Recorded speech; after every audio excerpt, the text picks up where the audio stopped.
Okay folks, we have both of the tires off now, and I've swapped them. That's the one that was on the front. This is the one that was on the back that's going on the front. Now, I've also done a brief visual inspection of the brakes and the rotors, and everything looks fine, which I expected. It's not that long ago that I changed out the brakes on here. But I'll just give you a quick look at what I know, not being a professional mechanic, of course. The rotor here looks smooth. It's not scored.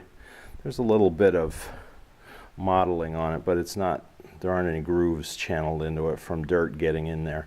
And you can see the pad there, that chunk that is closest to the rotor right there, that is got plenty of life left on it, and it looks smooth. It looks like it's not cracked or anything. So I had no reason to believe there's a problem with the brakes, but it doesn't hurt to look when you have the wheel off.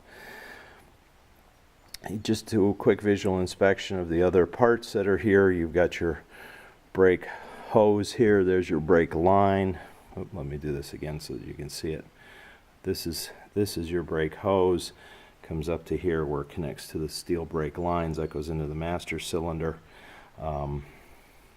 And you've got your drive connections here, your drive shaft coming over with the front wheel drive, steering linkage.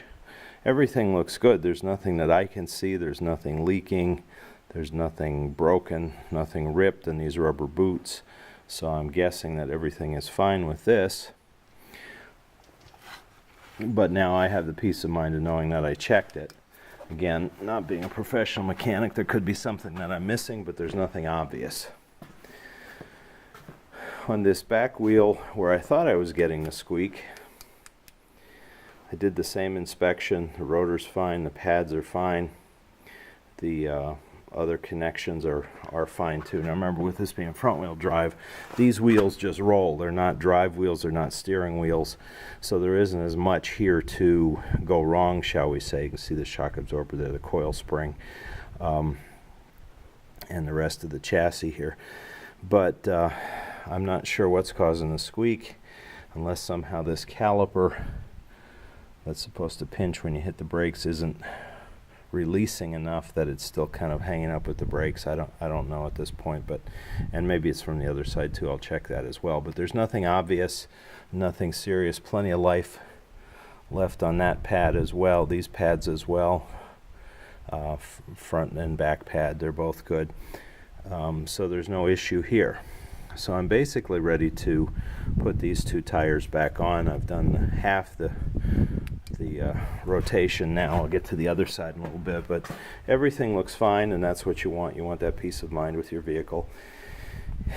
And if I still have a squeaking problem, I'll have to talk to a mechanic perhaps about it and see. But other than that, they're still functioning right. They still brake when you need to brake. It doesn't feel like there's an emergency brake is locked on. As you can see, the wheel does turn without the emergency brake on. I didn't put the emergency brake on in here for that reason, because I wanted to be able to see it turn. The other thing is it's level in here, so I wasn't worried about the vehicle rolling.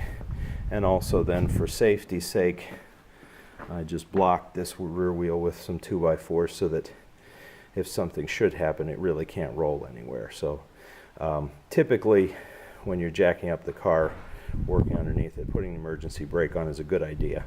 But since it was a brake issue that I'm looking at, I didn't want that to interfere with my inspection, so that's what I did. This will be about it for this go over with the vehicle. If any of you watching this have some ideas for me on this, I'd be happy to take your comments.